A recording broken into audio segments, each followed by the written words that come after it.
Hello, my name is Joseph Ambrosino. I'm a fourth-year student studying political science and history, and I'm an intern for the Institute of Black Life. Throughout the 20th century, the church played a pivotal role on both sides of the fight for racial progress in Florida.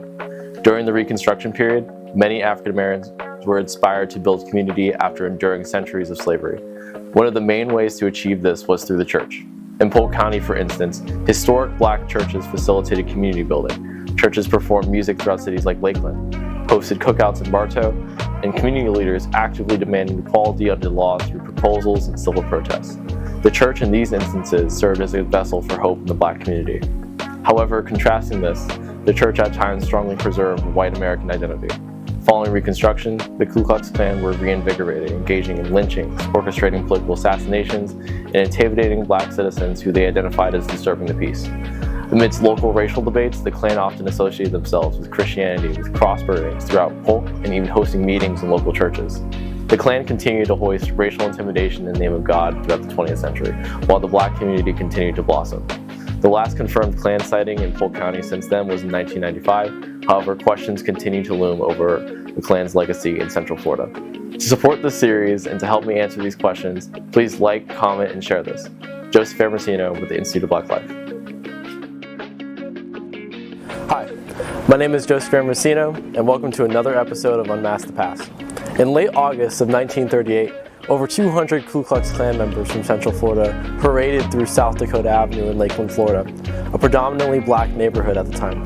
According to local reports, the members herded crowds of African Americans, intimidating them with coarse warnings of further retaliations, and concluding with a cross burning.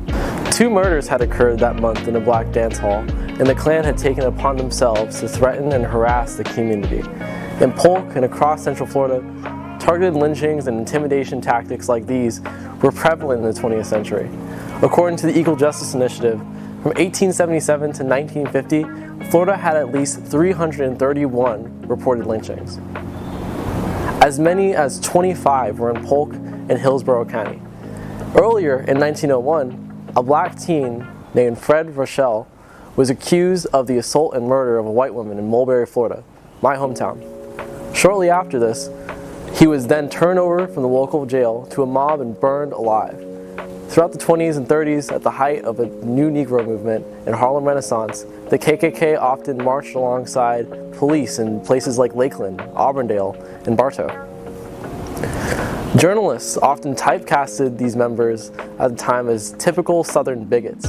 However, these members had more leverage than previously understood. These same members were contributing members to the community and had full access to something black people at the time didn't: the full right to vote. When black people nationwide were galvanized for civic, economic, and social equality during the civil rights struggle, KKK members responded by using the church as a vehicle for meetings, defended themselves with Christianity and patriotism, and proceeded to intimidate with violence and terror. As the country edged towards progress, in November of 1959, local reports in Auburndale indicated that over 500 gathered for another rally. And in 1960, local KKK leaders announced and warned their fellow white Christian leaders that they would be willing to die for our blood to remain pure, and that black people were going to take over. One of the speakers, Johnny Graham, a soon-to-be minister, was deeply implicated in the white church. The Klan in Central Florida was as prominent as anywhere in the Deep South, entangling both the private and public worlds, teetering and distorting Christianity to promote segregation, bigotry, and even violence. Next time, we'll discuss how, despite this continued intimidation, the black community maintained resiliency and strength in Central Florida today.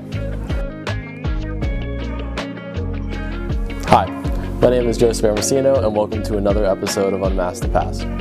Coach Colin Smith was in his Mulberry home one early morning in August 1985. Mulberry, a small town with a history of lynching, had now grown. He was the first black head football coach of Mulberry Senior High, my high school, getting positioned there in 1969. He was thoroughly embraced in the community. However, he was struck by the remnants of a haunting century for many African Americans. That late summer morning, he saw a man run from his yard, and upon examining the scene, he found a small wooden cross burning in his front yard. Smith grabbed a gun and called the sheriff's department. However, the deputy who responded failed to file a report about the incident. The officer was later suspended for 1 day.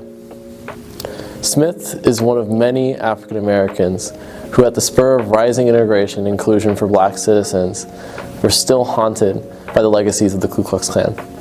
But much like Smith, African Americans across the nation pushed forward. As far as black life and justice efforts are concerned, black churches have always played a central role in the country. During the slave era, black ministers opposed slavery and championed abolition. In the post-Civil War Reconstruction era, black churches in the North established schools and helped freed slaves find their families and adjust to life after slavery. In Central Florida, we see examples of black churches still working to overcome racism and bigotry, even directly going after the hypocrisy of the Klan. Pastor Sharon Riley of Agape of Perfecting Praise and Worship Center directly fights against ignorance by hosting weekly Black History lectures in Orlando. The associate pastors at Good Hope Missionary Baptist Church, a historically black church in a bedroom community between Bartow and Eagle Lake, established by freed slaves, have both struggled with and overcome racism in their lives.